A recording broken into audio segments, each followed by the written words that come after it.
ഇപ്പോൾ സോഷ്യൽ മീഡിയയിലൊക്കെ ട്രെൻഡിങ് ആയിട്ടുള്ള പലസ്തീനിയൻ ഡിഷായിട്ടുള്ള മക്ലൂബ ഞാനും ട്രൈ ചെയ്ത് നോക്കിയിട്ടുണ്ടായിരുന്നു. അപ്പോൾ നമുക്കിതിൻ്റെ റെസിപ്പി നോക്കിയാലോ. ഫസ്റ്റ് തന്നെ 1 കപ്പ് ബസ്മതി റൈസ് എടുത്തിട്ട് കുതിർത്ത് വെക്കുക. അതിനുശേഷം ഹോൾ സ്പൈസസ് എടുത്തിട്ട് ഒരു പാനിലിട്ട് നന്നായിട്ട് ചൂടാക്കിയിട്ട് നല്ല ഫൈനായിട്ട് പൊടിച്ചെടുക്കുക. അതിനുശേഷം ബ്രിഞ്ചോൾ, ക്യാരറ്റ്, പൊട്ടാറ്റോ ഇതൊക്കെ എടുത്തിട്ട് ഈ പൊടിയിൽ നിന്ന് കുറച്ച് എടുത്തിട്ട് ഇതിലേക്ക് ഒന്ന് പുരട്ടി കൊടുക്കുക. അതിനുശേഷം ഈ വെജിറ്റബിൾസൊക്കെ ഒന്ന് ജസ്റ്റ് ഗ്രില്ല് ചെയ്തെടുക്കുക കേട്ടോ.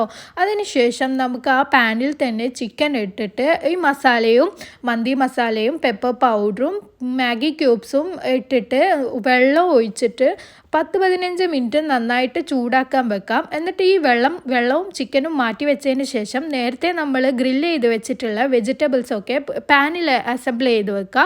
അതിൻ്റെ മുകളിലായിട്ട് ചിക്കൻ അസംബിൾ ചെയ്യുക. നേരത്തെ കുതിർത്ത് വെച്ചിട്ടുള്ള അരി എടുത്തിട്ട് അതും കൂടി നമുക്ക് ഇതിൻ്റെ മുകളിൽ വെച്ചതിന് ശേഷം നേരത്തെ നമ്മൾ വേവിച്ച് വെച്ചിട്ടുള്ള ചിക്കൻ്റെ സ്റ്റോക്ക് എടുത്തിട്ട് ഇതിലേക്ക് ഒഴിക്കുക. എന്നിട്ടൊരു 30 മിനിറ്റ്സ് അടച്ച് വെച്ചിട്ട് നന്നായിട്ട് വേവിക്കുക. അതിനുശേഷം ദ ഗ്രേറ്റ് ഫ്ലിപ്പ് ശരിക്കും കൊളായിപ്പോയി കേട്ടോ. എൻ്റെ ബ്രിഞ്ചോളൊക്കെ ആ പാനിൽ പറ്റി പിടിച്ചിട്ടുണ്ടായിരുന്നു.